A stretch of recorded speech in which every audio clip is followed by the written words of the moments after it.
ఒక ఊర్లో పిల్లలంతా కూడా ఆడుకుంటూ ఉంటారు. అయితే వారు ఆడేది దేంతో తెలుసా? సెల్ ఫోన్తో ఆడుతూ ఉంటారు. ఒక పాప రీల్స్ చేస్తూ ఉంటుంది, మరొకరు డ్యాన్స్ చేస్తూ ఉంటారు, మరొక చోట రకరకాలుగా పిచ్చి పిచ్చిలుగా గెంతులేస్తూ వీడియో కాల్స్ చేస్తూ, మరొకడు వీడియో గేమ్స్ ఆడుతూ పబ్జి గేమ్స్ ఆడుతూ గడుపుతూ ఉంటాడు. 24 గంటలు అదే పని. మరొకడు అదే పనిగా నిద్ర వస్తున్నా సరే ఆ ఫోన్ ఆపకుండా తూలుతూ ఊగుతూ దొలుతూ చూస్తుంటాడు. చూడండి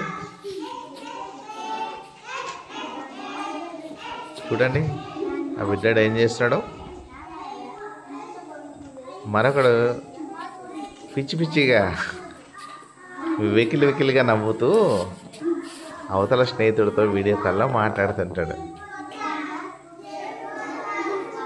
ఇలా వీరందరూ కూడా వాళ్ళ పనిలో మునిగి తేలిపోతూ ఉంటారు.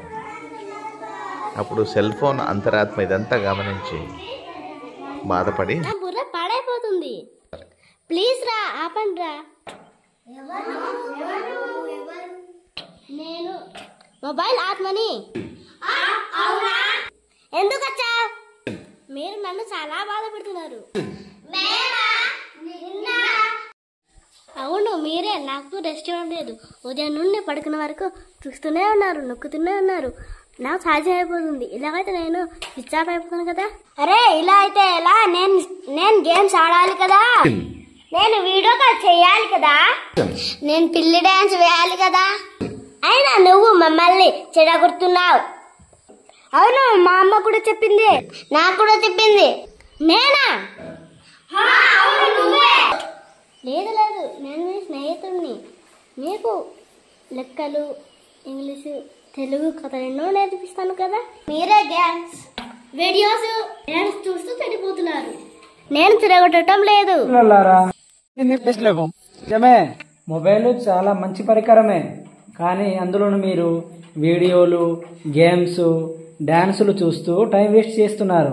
దాని వలన మనకు నిద్ర చెడిపోతుంది. మన బ్రెయిన్కి, మన కిడ్నీలకి, హార్ట్కి కూడా చాలా ఇబ్బంది. కావాలంటే ఒక అరగంట సేపు మంచి తెలుగు కథలు, ఇంగ్లీషు, అలాగే మ్యాథ్స్ వంటివి నేర్చుకోవచ్చు.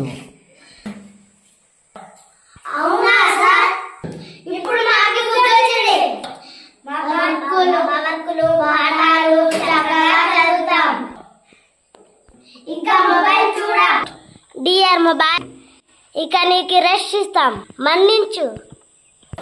Thank you friends.